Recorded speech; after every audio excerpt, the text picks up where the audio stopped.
friends. How's it going? It's me, Katie Rubin, your friendly neighborhood modern mystic, energy healer, divine light channel, solo show performer, stand up comic, improviser. Just a normal combination of qualities of things. And I'd like to say hello. It's good to see you all. If you're here, before I say what I'd like to say, will you just pop a quickie in the old comment bar there for me so I know who's here? We're having a weird thing with this platform. We use a platform called StreamYard to stream this, and it usually lets me respond. This is my gesture for typing. It lets me respond usually in the comments section to what you guys type and send you stuff, but it hasn't been in the last couple whatevers. So I don't know why. But and I don't like it. But when you guys say hi, it helps me know like what the hell's going on, who's here, because it also usually tells us how many humans are here. It gives me an 8, it gives me a 12, it tells me how many people, but right now there's nothing.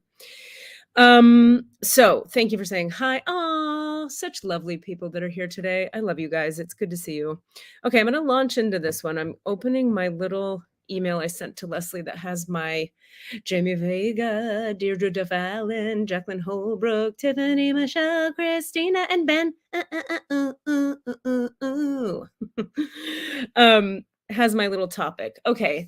So I also like to think that these things are going to live on, like they just can live on the internet. So I can talk on a topic, and later, if a person needs to see the topic talked on, it's already there and it'll stay there forever. So I want to talk about the seat of the self. Who is the self? How do we come to know this self, capital S self, referring to, the higher self, as it were? And how does this relate to spirituality and ascension and healing work? I'm going to tell you some stories about me today. I think we could use a little bit of direct anecdotal information. So I came from a place where, you guys, it's too hot. I can't. This is too many layers. What do you think of my peach t-shirt? Do we like it? How do we feel about it? Pink bra, peach t-shirt, pink necklace. You're welcome. When I started down the energy healing path and the spiritual healing path, it was because my entire sense of self, the internal experience of what it was to be Katie Rubin, was very tight and hard. And I used to describe it like, probably some of you have heard me describe it, like I felt like there was a triangle of cement from the top of my throat that went down like this, like a triangle like this, down to the base of my, like all the way to the pelvic floor down here. So running through the middle of my body was just this hard cement. And I started to learn in 12-step recovery and in therapy and stuff, like more than likely this was caused by trauma. More than likely some of this was what we would call walls on the heart, right? Defensive energies. So I knew that was the case. I had this triangle of this upside down sort of or right side up triangle of cement running through the midline of my body. I also knew that I had compulsive behaviors and addictive behaviors that I could not stop myself from doing. I also knew that in the 12-step programs, they had this idea that they put forward that when we give our will and our life over to the care of God as we understand God, or you could say the divine as you understand the divine, that the idea was that like the it's you if we if the will, the injured will of Katie Rubin with the triangle of cement running through the middle of her was making the choices she was making, somehow if I were to be able to turn my will, the injured Katie, and in 12-step they define the will as being your thoughts and your actions. If I could turn that over to the care of God as you understand God, and they give you a lot of leeway in the 12 steps. There's a joke in 12-step recovery that God can be like Natalie Portman. God can be the doorknob on your bedroom door. As long as you're praying to something and turning your will and your life, your thoughts and your actions over to the doorknob and saying like, it's up to you, doorknob, you show me what's what. As long as you're inside of that kind of practice, then you're likely to have some success in recovery. That's kind of a foundational tenet in that system. So I did all the things one does in there and all the things one does in therapy.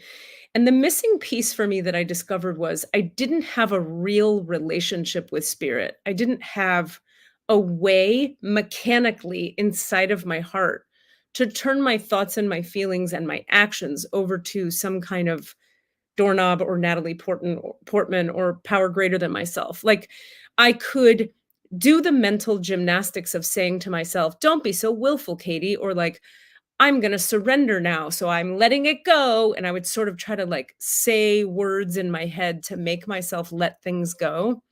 You know that thing that people do when they come up to you and they go, "Just let it go. Just you should just like let it go." I'd be like, "If I could fucking let it go, bitch, I would have let it go already."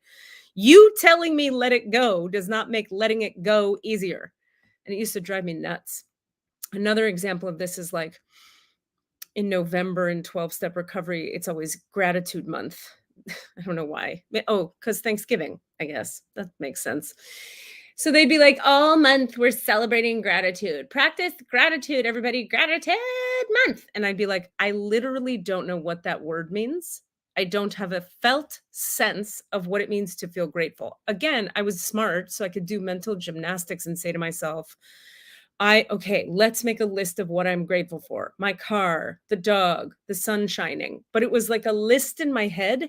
And that list did not drop down into my heart in order, like giving me an emotional, heart centered, energetic experience of gratitude. I didn't have a real felt sense of feeling grateful. I just had a list in my head of what I should be grateful for. And I had the triangle of cement, and I had a lot of skills with working a fourth step, and a lot of skills with going to therapy and talking about what happened. And I had really come to understand psychologically the particular patterns of my childhood. I had come to understand, my mother was like judgmental and cruel and engulfing, and my father was abandoning and judgmental and funny and charming and kind of loving, but like very far away. So one parent was totally absent, and one was way too much up in my space and also was not kind. Neither of them were particularly kind, but my mother was really unkind to both of us. And my dad was doing his best, but he had his own problems. It was a messy situation.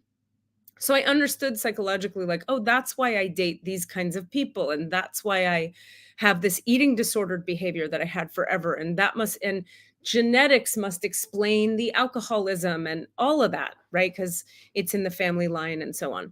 But about 6 or 7 years into recovery, where you're learning a lot about yourself and taking a lot of self responsibility and a lot of ownership of what needs to be taken ownership of, and after a lot of therapy, I really realized, okay, I haven't used anything to medicate my feelings in 6 or 7 years here. And still, I have this triangle of cement running through the middle of me. I can't feel gratitude. And I don't know mechanically inside myself how to turn my will and my life over to the care of something greater than me. Like, I don't know how to let go of stuff. There's a joke in 12 steps. They talk about compulsive people or addicts or alcoholics only let go of anything. Like when you let go of something, it's got claw marks on it, is kind of the joke. Um, Another way of saying that is compulsive people grip very tightly onto things. And I literally, you guys, had no experience of what it might be like to be able to do this. Just like let it go, but like actually let it go. So that plus the fact that therapy, 12 step, and all the normal forms of processing one's past were doing nothing to make the triangle of cement through the middle of my body melt. The combination of those two things showed me like, I think I actually, since I've tried everything else, I need a spiritual experience to directly enter my body so that this triangle will melt. I don't want this wall on my heart anymore. And also, I thought to myself, I would like to know what it is to be able to let something go. I also wanted to feel centered in a sense of self that did not feel tight, like I started this conversation today describing. I did not know. What I did not know is what following a very deep and very real mystical spiritual path would lead me to feel like I did not know what it would mean to become a working mystic in the modern world. I did not have any idea what I was in for. All I knew was I couldn't tolerate the pain of my own experience of what it was to have a self anymore. So for me personally, I was very willing to have the self be, as we say, on the Sufi path, Sufism being the mystical arm of Islam. I was very willing to have myself, as it were, be annihilated into the light. So, what does self mean? What does annihilation mean? And what does the light mean? Well, I can tell you now. At the time, all I knew, again, was I was in so much pain in my experience of what it was to have a self that I needed something to change, and I had tried everything else, including, I'll say this for the artists in the house, being very fully self-expressed. For a long time, I thought, well, I'll turn my anger into stand-up comedy that's really funny, and that'll make me feel better. Or I'll use this anger, this rage, this fear, this anxiety, this joy, this mania, because I was always up, down, angry, sad, scared, happy, excited, elated. Oh my God. I'll use all that on stage and it'll make me an amazing actor. And, I was a pretty decent actor. I can act and I can tell jokes. I learned how to write jokes. I learned joke structure. And I know how to hold a room. I can perform pretty damn well. What I discovered, unfortunately, was that it didn't matter how self-expressed I was. That none of the self-express, like when you tell stand-up comedy jokes for an hour and everybody laughs the whole time, that feels really good to the ego and the heart and the spirit and every part of the self. But you go home after a stand-up comedy set and guess what? You're still with you. I would go home and like kill to a room of 800 people and just lay in my bed and be like, well, the triangle of cement's still there. So I guess this theory I had that if I was really self-expressed and I could just use my anger in my creativity, that would be enough for me. I thought that for a really long time. And then I really hit bottom with it and realized being self-expressed, using my anxiety and my fear, my self-doubt, my pain, my suffering as a motivator to create businesses and create all kinds of stuff. It was a successful engine from which to create things, but it was not changing my inner experience of having a self. So when I met the divine light through the Sufi school I attended, which was the first of 3 energy healing systems I explored quite deeply, I had my first experience of something letting go inside my heart. I had my first experience of I always tell people, like my clients and stuff, when I was 33, it was the first time I felt actual love. And it was because I was in the Sufi healing school and direct divine light transmission, like light, the light of God or the light of love or the light of the universe, however you like to frame it, was transmitted into my heart. And I suddenly felt, oh God, there was this like relief and this nurturance on my heart and this holding. And it felt like somebody was hugging my heart inside of my body. And I had literally never felt that before, not from a parent, not from a boyfriend, not from anyone. The closest I might have come before that moment would have been like, forgive me for being graphic, but with an animal or during an orgasm. But even in the orgasm version of it, it wasn't the same as this transmission of light. There's something, by the way, very spiritual about orgasms. If you don't know, um, they call it the little death. Um, we literally sort of like obliterate our sense of self in the moment of orgasm, and you're unified with the realm of oneness for a moment. That's why we like it. It feels good on the physical body, but also we transcend time and space with orgasm, which is why people get addicted to it, because we're looking so deeply to get out of this 3D experience and the pain it's causing us that some of us get addicted to it.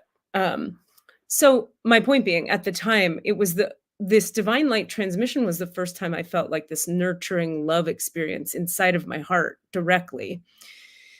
The more I did it, it totally dissolved the triangle of cement in my body, which I then learned was a combination of trauma, unprocessed emotional grief from childhood and my parents and pains and abuses and rapes and things that had occurred to my body mind organism before that moment. Trauma, emotional, unprocessed emotional pain, entities, demonic presences, um, and past life influences. Maybe that's 6. What I discovered, so in other words, as the light would come in, it would dissolve everything that was in there that was not the light. So I started this is how I started to learn the difference between the frequency, what it feels like to have an entity leave your body, what it feels like to have an entity in your body. And I learned it, the first layer of how I learned it was by having them leave my body.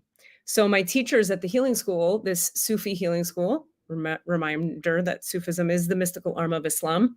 I should tell you the story of why I went there, and I will in a minute. They would transmit this light at me, and entities would leave my body, and I could feel what that felt like. And then they would say, "Okay, this thing, feel into that. That's demonic-y stuff." And then I was like, "Oh, that's what that feels like. Okay." Then it would be like, "Oh my God, I'm crying and I'm yelling and I'm in pain and I see these memories and I see this blackness in my eyes. Oh, that's trauma and unprocessed emotional energy. Okay, that's what that feels like. Wait, every time we clear something out of my heart, there's also this referral pain in the back of my neck. Oh, that's the brainstem. The brainstem stores stuck unprocessed emotional energy. Oh, that's what that feels like." So I was getting direct firsthand experience of what it feels like to be healed by the light of the divine itself. Then after that, it was about I was practicing with other people. I learned how to transmit the light, and I could see and I could actually feel in my own body. I've always been sort of kinesthetically psychic, meaning my body perceives things psychically. If I'm in a session with you, I feel in my body what's leaving you. So, I started to get a sense of, through doing clearing work with clients, oh, when a demon leaves a person, that's what that feels like. Oh, when an entity leaves. Oh, when trauma leaves. Oh, when a past life energy leaves. Oh, when karma is clearing, et cetera, et cetera. So that was how I got other information about what it feels like for each, what the frequency is of each of these kinds of energies that can leave the body. Okay. What does all this have to do with the seat of the self and spiritual ascension? So, like I said at the beginning of this conversation, my sense of self, my entire life was dense, dark, angry, painful, anxious. Also, it was filled with a lot of really high highs in addition to the low lows. So I was often manic. I was very effective at a lot of things in the world. Like I did a solo show, I did like 9 shows a week for 9 weeks. 9 shows a week by yourself for an hour and a half for 9 weeks. That's a lot of fucking shows. And that was like dr- the engine of being able to do that was all of this pain. It's an effective engine to have in the world of what we live in here in this reality where duality is king. It can be pretty effective to be in a lot of pain. You'll get a lot of stuff done. Um, so like I said, my sense of self was like very dark, very dense, very pained, very anxious, oftentimes very manic, um, tired, scared, just like a lot of ickiness, right? As the years went by and I was receiving all this divine light, and then I learned how to do the divine light healing on myself, bit by bit by bit, as each piece of heaviness, darkness, pain, trauma was transmuted out of my heart and out of my body and out of my pelvis and out of the genitals and out of my brain and out of my brain stem, bit by bit by bit. Um, as each piece was transmuted and lightened, I started to realize, like, oh my God, there were many moments, and many of you have been through this, I'm sure, of panic. Who the hell am I? There were so many moments of like, if that chunk of darkness is gone, I literally don't know what the thing called Katie Rubin feels like. I don't know who this Katie Rubin is. And I started to have a lot of questions about like, so if that pain leaves, then my personality changes a little. So then I must not be my personality because I've been here the whole time. But who is the I that's been here? If everything I've ever felt inside of myself has completely changed, then who is the I? Who is the I of me? If everything I've ever felt in my body has changed into a light version of itself, was anything I identified with before the transmutation me? I personally have discovered a few things about that. The first is people outside of me don't experience me as differently as I experience me. I sort of like went through a bunch of transmutation and change inside myself and felt like totally vulnerable, totally transparent. I felt like everybody could see right through my heart all the time. I felt like I was walking around and I was just like a clear window and people could just see my soul. And it was because I had all this light moving through me and everything was not dense anymore, so it was clear like a window, so I felt like people could see inside me, but people interacting with me were like, "I can't see inside you, bitch. You're just a person." Additionally, like, I met up with some college friends at a certain point, and I was like, "I know, I'm so different now, and it must be really weird for you. I didn't know if I should come because I was gonna be so different," and they'd be like, "You're the same. What are you talking about? You're totally the same." And I was like, if I'm the same, I just paid, $58,000 to a healing school that did fucking nothing, and I don't understand, right? So what I came to understand is that the personality, okay, the way you say words, your style of communication, the way you move your body, um, your directness or lack of directness, your everything that we ascribe or describe personalities as, that is a thing that exists. Um, you could say, like, that thing isn't really going anywhere. That thing is simply the shape that that conscious light comes out of your face in. So conscious awareness is just it's totally light. It's just space and lightness. How does conscious awareness come through the portal or the body mind organism of what we call KD Rubin? Well, it comes through my face and body parts very directly with a strong sense of humor, very compassionately toward others, but in a way that you have to really hear through the directness to get the There's a style that conscious light has as it comes through the portal we call KD Rubin. And that is true for you. Your personality is not you. Your personality is the shape you takes as it comes out of your face holes. Let me say that again. It's a funny sentence. Your personality is the shape consciousness takes as it comes through your face holes. Now, I would also argue that I'm going to explain this, I promise, but I will also argue that once you understand your human design chart a little bit, like if you guys get into human design, those of you who haven't already, um, you'll see that so remember in human design, the gates and channels that are black are the personality gates and channels. The gates and channels that are red are the body or the unconscious gates and channels. So the unconscious gates and channels are trickier because you won't recognize them as being how you are until you've lived a bit of life and you start to go like, holy shit, I am pretty like that. I am pretty gate 63E, but I just never would have identified that way because it's not a black gate or channel. The black gates and channels are the personality ones. And they're called the conscious gates and channels. So we consciously are aware that we are like that, right? But a red gate or channel, you won't be consciously aware that you're like that until you've lived enough years of life to recognize patterns over time. Fuck, I am like that, even though I don't identify as it because it's not a personality gate or channel. What is my point? My point is, allow me to sip this beverage. My point is, if you look closely at your human design and you start to see the ways that your chart, okay, the gates, the channels, and the centers you have relate to, interact with, behave around other people's charts, other people's gates, channels, and centers, when you start to see just how mechanical the whole thing is, you realize there is no changing what is. There is no changing the personality of Katie Rubin. There is no changing what gates inside of my auric field do. The defined gates, there's no changing what they do mechanically when they come into contact with other gates. They just do what they do. This personality is what it is. The thing that is mutable and changeable is your sense of self and what the seat of the self feels like inside the body mind temple. You see, I thought what was going to change was my personality, my um I don't know, my me. I thought like I don't know how to explain it, but it wasn't the personality that changed. It was the experience of the sense of self.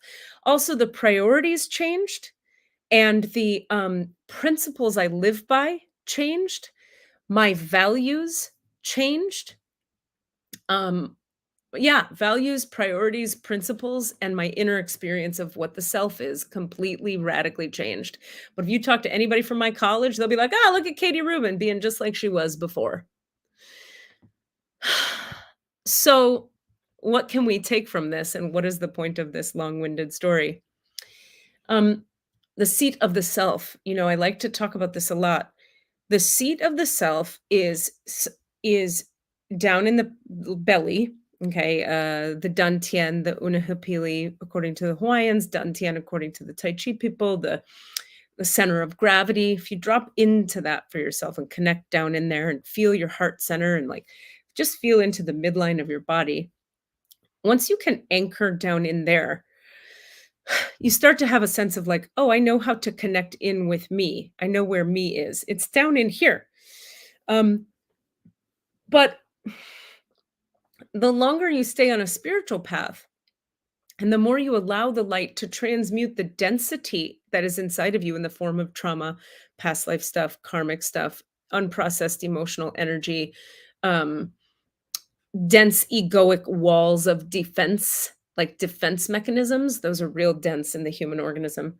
Once they all get met by the light and transmuted by the light into light, the sense of self and the sense of even the seat of the self becomes really spacious and light, such that one is confronted by and can't avoid facing the fact that the self has nothing to do with most of the things we think the self has to do with. The self is not about what colors you like to wear your shirt as. The self is not the music you listen to. The self is not the kind of house you like to live in. The self is not who you date, what your type is. None of this is the actual soul level self. The self is made of light.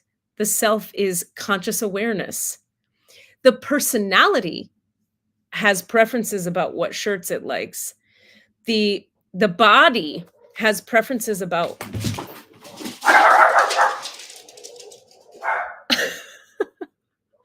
what foods it likes. Um, the mind has opinions about and judgments about what's going on in reality, but the body, the mind, and the personality are not you. The body, the mind, and the personality are vehicles through which conscious light is moving. They are vehicles through which conscious awareness is enjoying itself.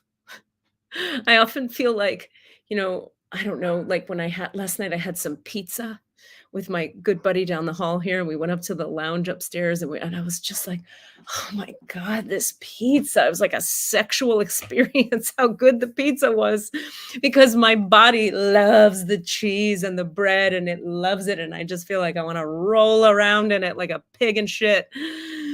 Now, does that have to do anything with who I am? No, it has to do with the preferences and the pleasures of my body.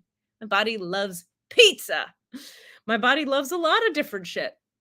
But the seat of the self has now become anchored in the light, meaning my sense of self it's like a connection with my inner experience that where I'm in my body and I'm with myself, but there are no points of egoic identification left. There's like nothing in there that I can call me.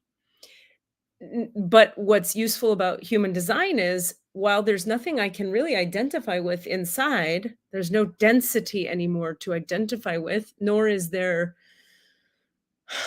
nor do I misunderstand my preferences and desires and thoughts and judgments as being who I am. There are, um, how do we say, centers in the body mind that give this body mind direction. So I don't know how to speak about this except in human design parlance. I follow my emotional wave and I listen to my sacral authority because that tells me where the ship of Katie Rubin is going to be most satisfied and fulfilled in her 3D human experience. But am I the ship? I don't think so. I think I am eternal conscious awareness experiencing a lifetime on this ship, this particular ship. Now, this brings up an important point. A lot of really spiritual people, because they kind of come into this body understanding that they are not the body, that they are much more than the body, will then disregard the body or want to leave the body or devalue the body or spend all their time out of the body doing drugs, being high, stimulation, getting attention, having sex, making money, spending money, whatever it is that we can get addicted to, like whatever forms of dissociative behavior we individually happen to enjoy, people get super into, including spiritual practice, by the way. It's a great way to stay dissociated from reality. Please hold while I hydrate.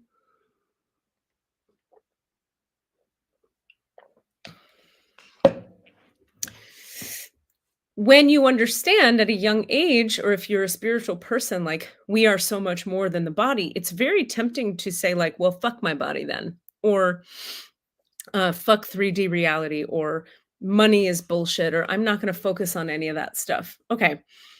That's what we would call, dishonoring the body mind organism. You embodied into this form for some kind of fucking reason. And if you don't like that fact, you've got some stuff to work through. Something happened that made it unfun for you to be in a body. And so we've got to help you, maybe through some healing work, katierubin.com, figure out what it is that's so uncomfortable for you about being in this body.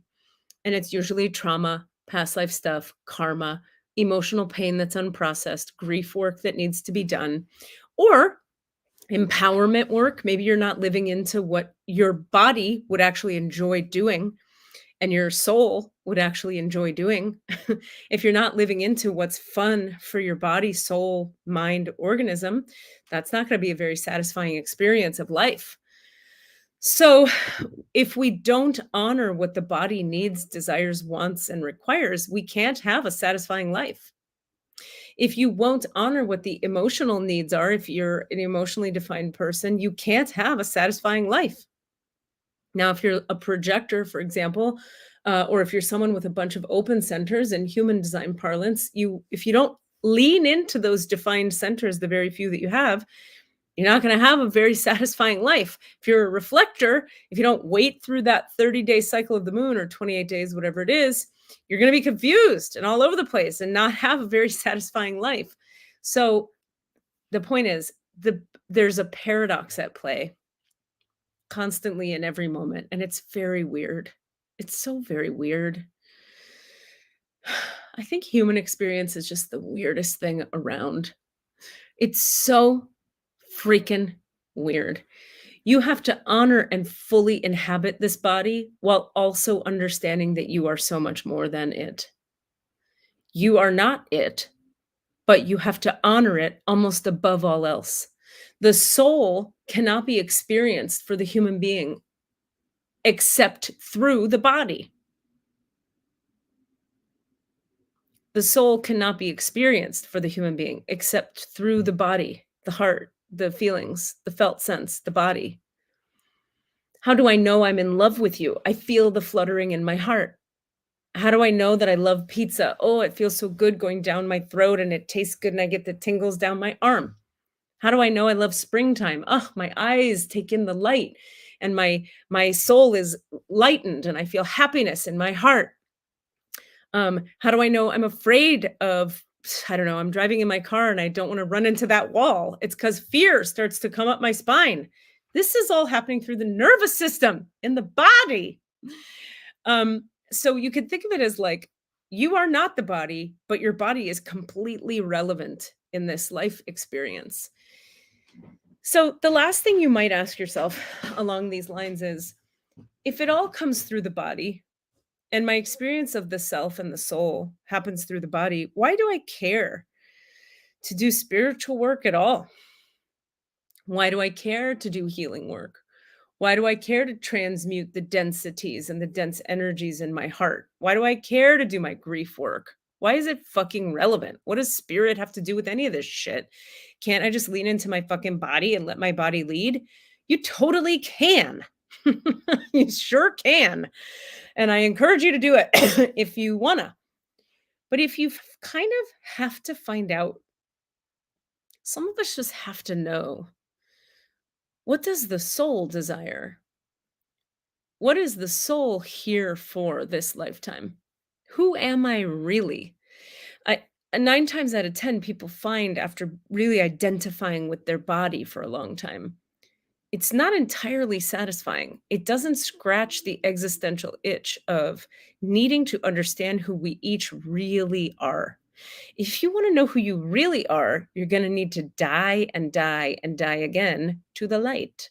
Because who you really are is not the body and it is not the personality. And it is not the ego preferences and it is not your thoughts. It is not your feelings. It's none of that. Those are signal systems in the body mind organism that tell you something about what the soul is experiencing. But the soul is like wind. It's conscious awareness. It's conscious awareness doesn't have a shape. It's just it's everything. It's wind. It's light, it's air. It's not dense.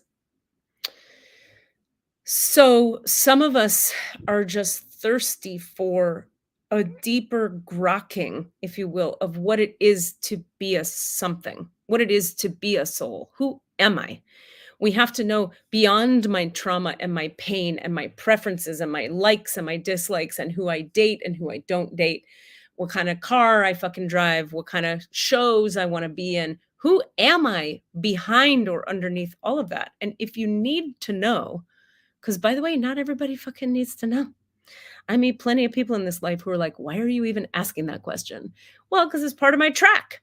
It's part of the track I'm on this lifetime. So some of us are on a track like that where you need to know who you are beyond this reality and this three-dimensional density land we live in. Then you're the kind of person who probably wants to transmute everything inside of you that is dense into the light so you can understand what it is to live as the light. And that leads me into why you should come to my OMA Pittsburgh class, which begins June 6th, 5 Mondays. Join us. It's a very affordable class if you're looking for an affordable way, very affordable class where we're going to activate the light body and turn as much of you as you're ready to have turned into light so that you can know yourself as spacious awareness. You can know yourself as consciousness itself. But let's be specific. You can know yourself as consciousness with a defined solar plexus and a defined G center. Or you can know yourself as conscious awareness with no definition except in your ajna. You can know yourself, as opposed to knowing yourself as the ego, the body, mind, or anything else your personality, your preferences, your thoughts, your feelings. Yes, Allison Morrow, I hope you look into this class. I would put it in the freaking comments, but this thing is not letting me do that. So it's omapittsburgh.org and scroll down and look for the class called Waking the Sleepers. Again, we start Mondays, June 6th, 5 Mondays. So does anyone have, that was a lot of words and a lot of ideas, a question about any of this, or several questions about this, or any experiences you'd like to share? Please, please, please throw them in the comments now when you're ready. And remember, whatever you guys share or ask. Thank you, Ben. Thank you so much. So Ben just put into the comment bar the link to the OMA Pittsburgh class. Thank you so much for doing that. Yeah, so feel free to click that and join the it's $175, you guys, for fucking 5 Mondays of very powerful divine light transmission where I'm gonna change your shit really fast. It's way underpriced. It's way less expensive than my classes that I run myself are. And we did that intentionally, or I should be real and say that, uh, Oma Pittsburgh does that intentionally. Their whole MO is getting people into conscious awareness and relating directly with the light, knowing themselves as God or whatever you like to call it, conscious awareness, affordably, because they believe in that, and I like being a part of that. It's like a way for me to contribute to folks who can't afford it otherwise. So join us there. Yes, questions. Does anyone have questions about this? I feel like that's very esoteric, a lot of what I just said there. Please throw your questions in the comment bar. And please don't feel like any question is too anything, too pedestrian, too simple, too complicated, too personal. If you guys start asking super personal questions, please feel free to do so. I'll open the records for the group and get some guidance for each of us psychically. I'm already pretty expansively aware right now. It's been an expansive couple days and my spidey senses are on. So go ahead and throw your questions in the comment. It doesn't even have to be about what I talked about, you guys. Just what do you need to know about your life? What do you need to know about anything? We can just sit here awkwardly until you guys write questions. I sound like an angry kindergarten teacher. Well, we're just gonna sit quietly until you put a question in the comment bar. What do you guys need to know? I'm here. Take your moment. I can open the records. We have 15 minutes left. Let's do this. Just gonna check my texts while you do that. Let's see who messaged me. Oh. Let's see. Lots of pause for me lately, says Allison. Thank you for sharing that. Lots of loss, fear, and leaning to the unknown. Rock on. That is a healthy thing. Leaning into the unknown. I wonder, Allison, if you have are you familiar with your human design chart, and do you have an open head and ajna? Because I could speak about that. Deirdre's asking, what do I need to know now? Cool. Go ahead and be a lot more specific than that, Deirdre, and I will happily respond. Ben says, is there a physical or mental way I need to release the fear around my heart? Physical, for sure. We'll do this Ben has signed up for Star Beings class. Star Beings is my Tuesday class, which this time around is going to be on Wednesdays. We start, I think, on the 8th or 9th of June. Star Beings is kind of my mid-level to advanced healing class. So I bring divine light and Star Nation light through to transmute any and all stuck energies and to activate the light body. So physical, Ben, spiritual, physical, emotional, but not mental. Is there a mental way to do it for him? No. There is a mental way for you to understand the fear, which will then help you figure out, or it'll help you sort of surrender into the need to physically, viscerally, emotionally, psychically, spiritually clear it. But it has to happen. It's a really good question because something most people don't understand, I find, or a lot of people don't know, and why would you, is that to heal things really at the deepest level of their origin point, we must go through the heart.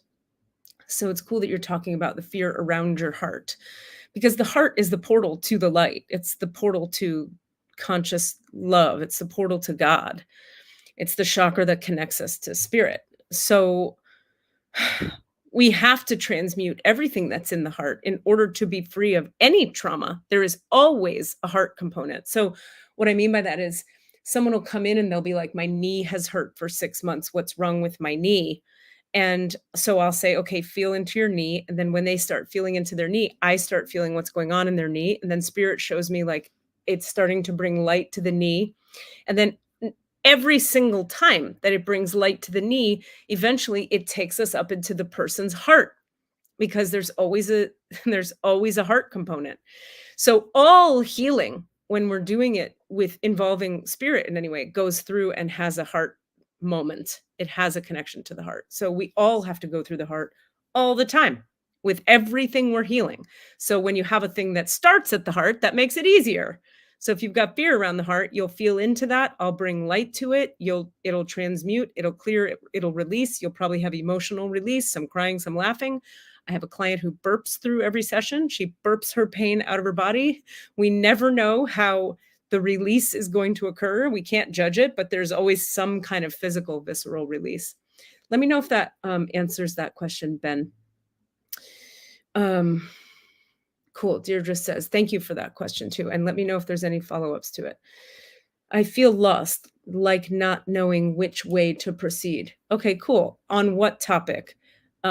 Work, family, home. Like can you ask me a specific question? Jamie Vega, I could use some group love. Can we do a tiny meditation together and get some light brought through? Yes, absolutely. Let's do it. Thank you for asking.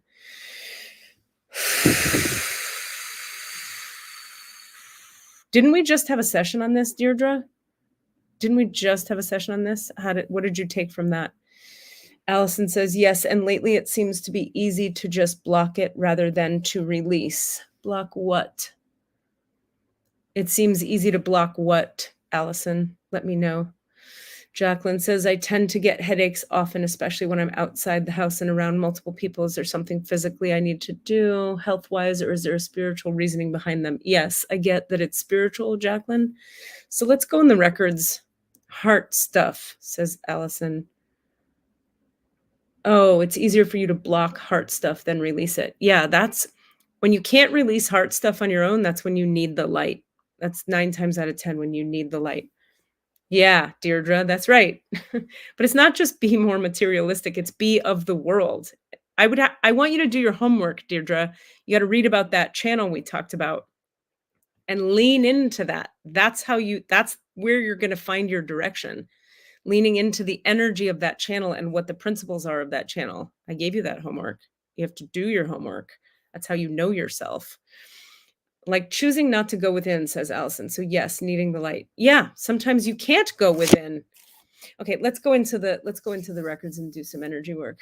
Michael Taylor says, hi, Katie, watching from Corby, Northamptonshire, England. Welcome, Michael Taylor from North Bobbity Boo, England. Happy to have you here. Thank you for being here. Okay, I did, she says. Cool. And what happened, Deirdre, when you did? And by the way, you don't get to like do it once. You have to like live it over and over. And then as you live into it in 3D reality, you come to learn things.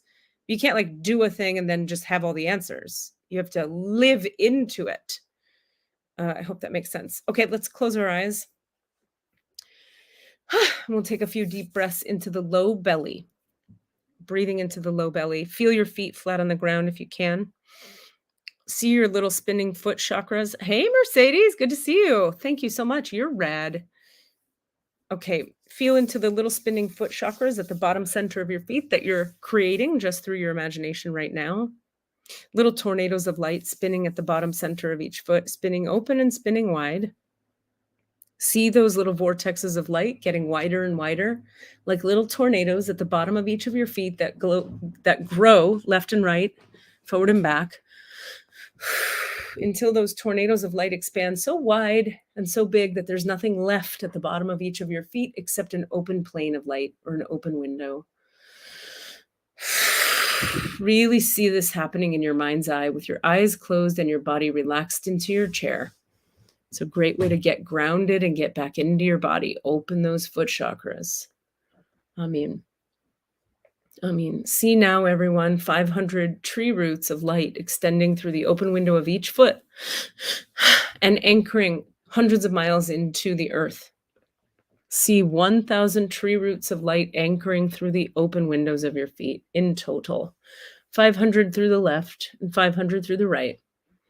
And as you watch these tree roots made of light anchoring down hundreds of miles into the planet, watch the tree of consciousness that is you get bigger and brighter and stronger and wider and more tall.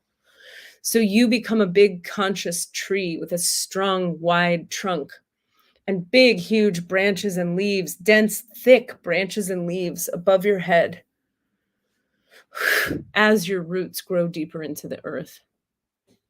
These are roots of light, roots of consciousness, roots of awareness. Watch as a nice wide grounding cord now begins to extend from the base of your spine to the center of the earth. Let this grounding cord be about 1.5 feet wide. It's a tunnel, it's a tube, it's an anchor, it's a pillar, and it shoots from the base of your spine to the center of the planet.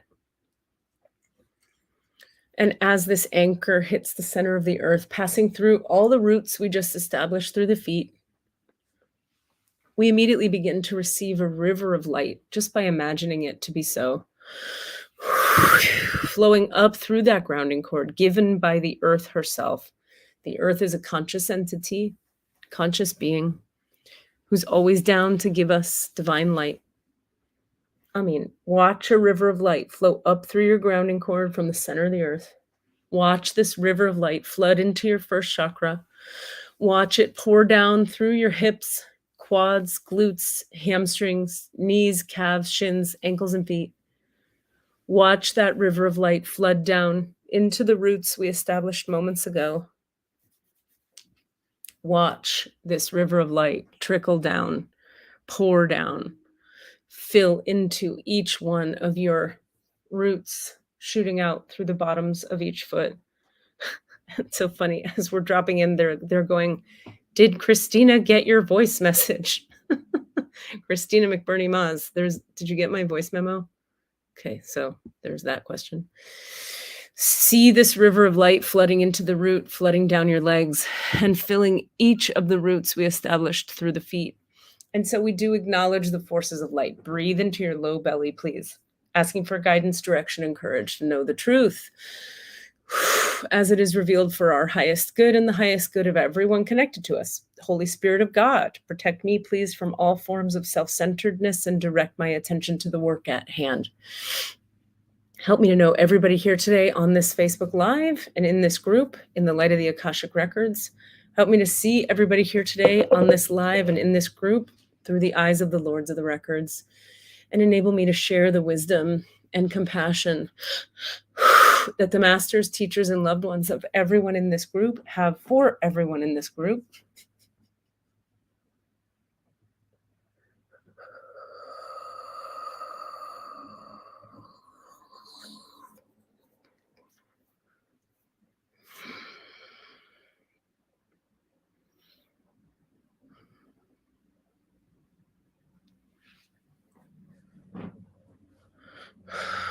All right, and as we deepen into the Akashic Records of this group, I'm asking the record keepers, the Lords, Masters, and Teachers to clear, release, uncreate, and destroy anything and everything for everybody in this group that would stand in the way of each of them receiving some peace, some healing, some love, some integration. And we're opening ourselves now to receive a powerful divine light transmission into the places inside that need it. So Ben would like it, for example, into the fear that is around his heart. Jamie would like it in the places where she needs to be nurtured and nourished and loved up on. Everyone else in this group would like it where they are suffering, where they are tight, where they are afraid, where they are angry, where they are holding on to pain from the past.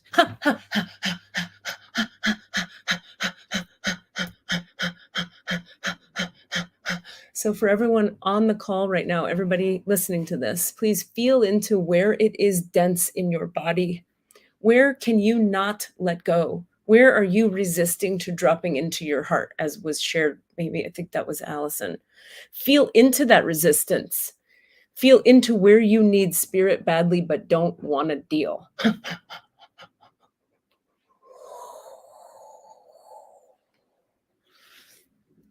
Yeah, good. And we open ourselves now, all of us in this collective, all of us receiving divine light into those places and spaces that need it so badly.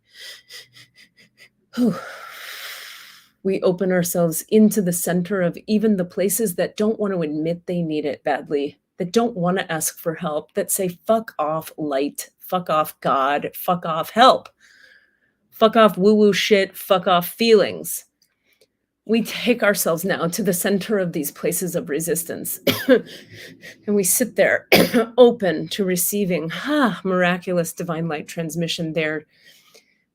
Not even despite our resistance, but because of our resistance. We acknowledge, each of us in this collective today, that we cannot transmute our own injuries alone. We need the light of conscious awareness. We need the love of the divine. And we each open ourselves to receive it now.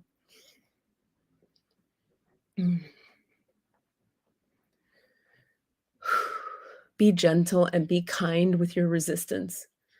Be gentle and be kind with your pain and your anger and your fear and your exhaustion. But feel into it and be present to it and admit that it's there.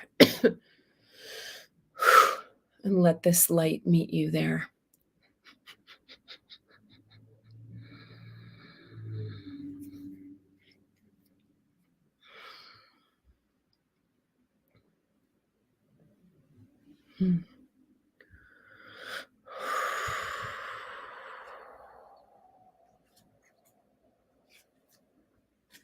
They're having me pull 3 cards for this group. It's from a different deck than I usually use. This is from the Lightworker Oracle guidebook. Really powerful oracle. So as we're receiving light, each of us, into these places that need it. I mean, totally hear you, Christina. Makes total sense. Feel into that irritation now if you can, Christina, and let's let the light meet it. You're probably already doing that.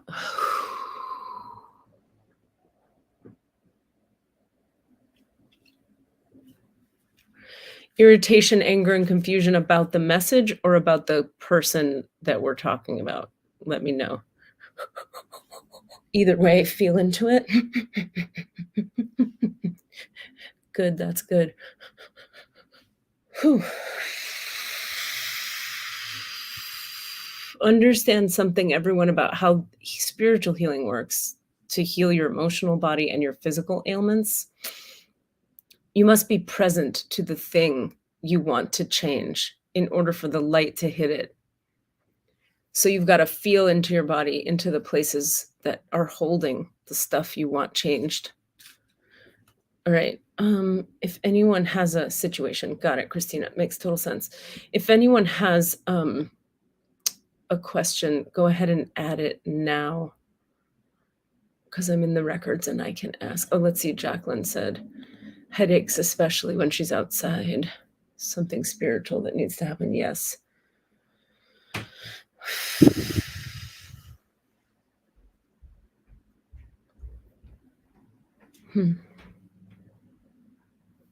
Okay, so this is for Jacqueline, but I'm going to do this for everyone. We're going to run a past life clearing. I think there's a past life component to this, Jacqueline.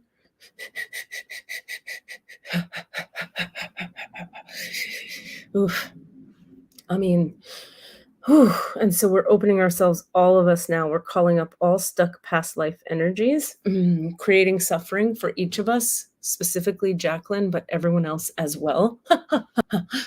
We're asking that all the past life energy contributing to her headaches when she goes outside and contributing to everybody else's everything, that all of that past life energy and that past life stuff be brought to present time and completed now, processed and released, Allah, across all time, dimension, space, reality, for everyone in this group.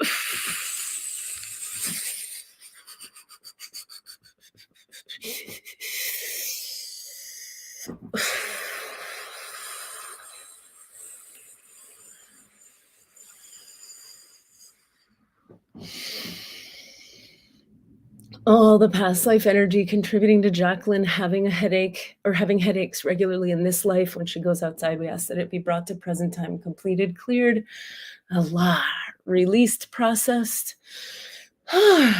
And all the past life energy causing anybody here to suffer in any of the ways they're suffering, we ask for that to be completed, cleared, brought to present time, released, uncreated, and destroyed. We're going to go over time today, you guys. We're going to go to 6:40 East Coast time, 7 more minutes. So hang with us if you can.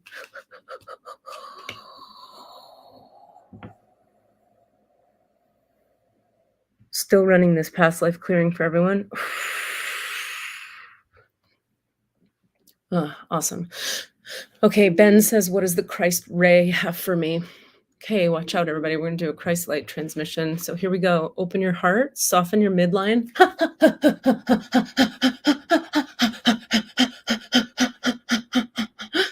We open our body, mind, soul, spirit, each of us here today on this Facebook Live, on this chat, in this conversation to receive a powerful Christ light transmission. Remembering that the Christ light is a light and does not have to be associated with a religion.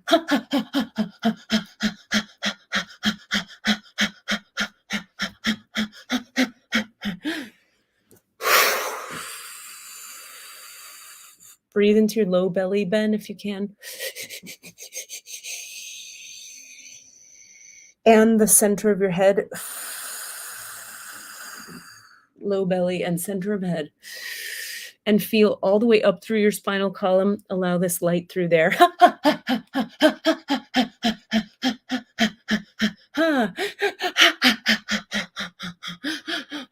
You see, guys, this is why you need to ask questions. He asks for a Christ light transmission and you all get it. Open, feel, breathe, Allah, receive.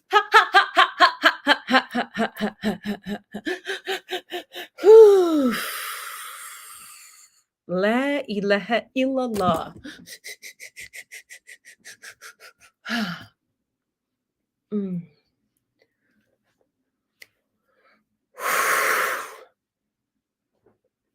I mean, so that's what the Christ light has for you today, Ben. Allahu Akbar, ashhadu an la ilaha illallah, ashhadu anna Muhammad abduhu wa rasulullah. So the Christ light, for everybody's awareness, is very bright, very strong, very potent. It's like a geyser of white light. It's very good at aligning one with one's prophetic lineage. So, excuse my burp, if you have a prophetic lineage, the Christ light will just poof, line you up with it. So, for example, ironically, I tap into the Christ light and I get lined up very potently with the Sufi lineage, because that's the prophetic lineage my soul comes from or is anchored in. Prophetic lineage meaning a lineage of spiritual connection through one of the prophets that came to the earth. Not everybody has a prophetic lineage. That's fine. There's no one right way to do spiritual ascension work. But that's just something to know about the Christ light. It's also an incredibly powerful, very bright ray. So it can do a lot of good really quickly. Christina says, realizing I haven't been as clear about my needs as I should be. That's a big yes. Working on defining my actual needs and sharing them. Is this salvageable?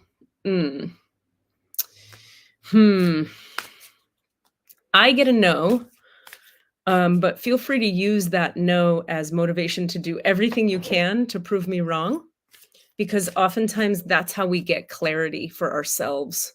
You know, you go see some psychic lady, are these the cards? And they say blabbity bloobity whatever, and you go, fuck that lady, and you do everything in your power, therapy, whatever you want to do. I'm just pulling these cards for us. And then, 3 years from now, you realize the thing that was already there. But sometimes I'm saying that it sounds like I'm being facetious. I'm not. I'm actually telling you the truth that, like, when I had a boyfriend in the Bay Area who I adore to this day. I love him as a person. And I knew it wasn't going to work. I knew we couldn't stay together. So we went to like 10 months of therapy just so I could learn what I already knew. I needed that therapy to trust myself. And then I'll tell you something, ever since then, now when I get those kinds of knowings that I got at the beginning of therapy with him, when I get those knowings, I trust them now way earlier on in the journey, because it took me 10 months of learning what I already fucking knew to trust what I knew. And now I try to just trust what I know. Okay, here's your cards, everybody. This is really interesting. The recent past is the grounding, and we literally just grounded. The present moment is the fourth ray of harmony. I don't know if you can see, the light is a little weird. The fourth ray of harmony. Look at this big blown out open crown chakra, open heart. That's where we're sitting right now in the fourth ray of harmony. And the outcome is the power of the divine masculine. Look at that. Look at those little spheres of bubbly. Look at that. damn, I love the divine masculine. Look at that. Oh, sexy. I can feel the sex of it. Nothing like divine masculine energy. So, what I get from this is like, you guys, when you ground, everything you need to understand about what's going on in your life becomes really evident. You showed up here tonight, we grounded. In this very moment, we're sitting in the ray of harmony because we brought divine light through and it brings peace. And the outcome is going to be, it's sort of like sometimes you need the divine feminine to come in so that you can step into your divine masculine. That is to say, when you feel nurtured, whether that's by your partner, your dog, your life, nature, the sweater you're wearing, you suddenly have more containment and love and holding to make stepping into your masculine activity more feasible for you. So we need the feminine and the masculine poles to work together.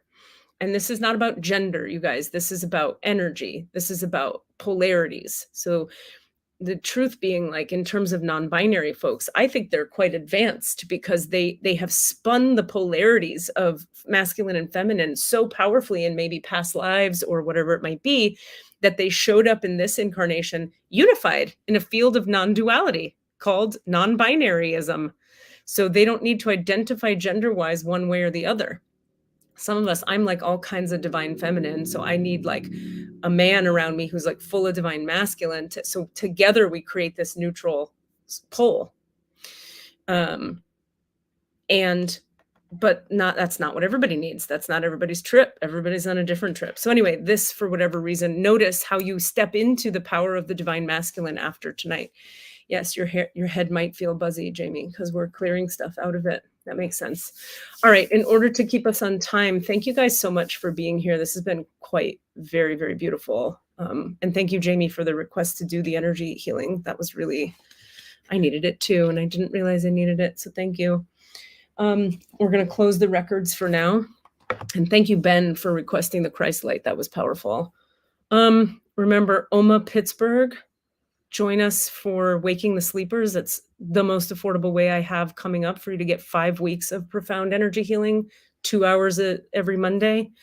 Lots of guidance and direction for you in there. Thank you, Allison and Jacqueline. I appreciate you guys. Don't leave yet. Let me close the records. All right. I want to thank the masters, teachers, and loved ones for their love and compassion. The lords of the records for their point of view, and the Holy Spirit of light for all knowledge and healing. I ask that you return everybody here today on this call in this Katie Church moment. I ask that you return everyone to their complete human wholeness now. I ask that you return everybody's energy to themselves now. The divine portal and the Akashic records of everybody in this Katie Church experience, are now closed. Amen. The divine portal and the Akashic records of everybody here tonight are now closed. Amen. The divine portal and the Akashic records of everyone in Katie Church and on this call and on this Facebook Live are now closed. Amen. Amen. Amen. I'm petting the dog. This is very grounding for me.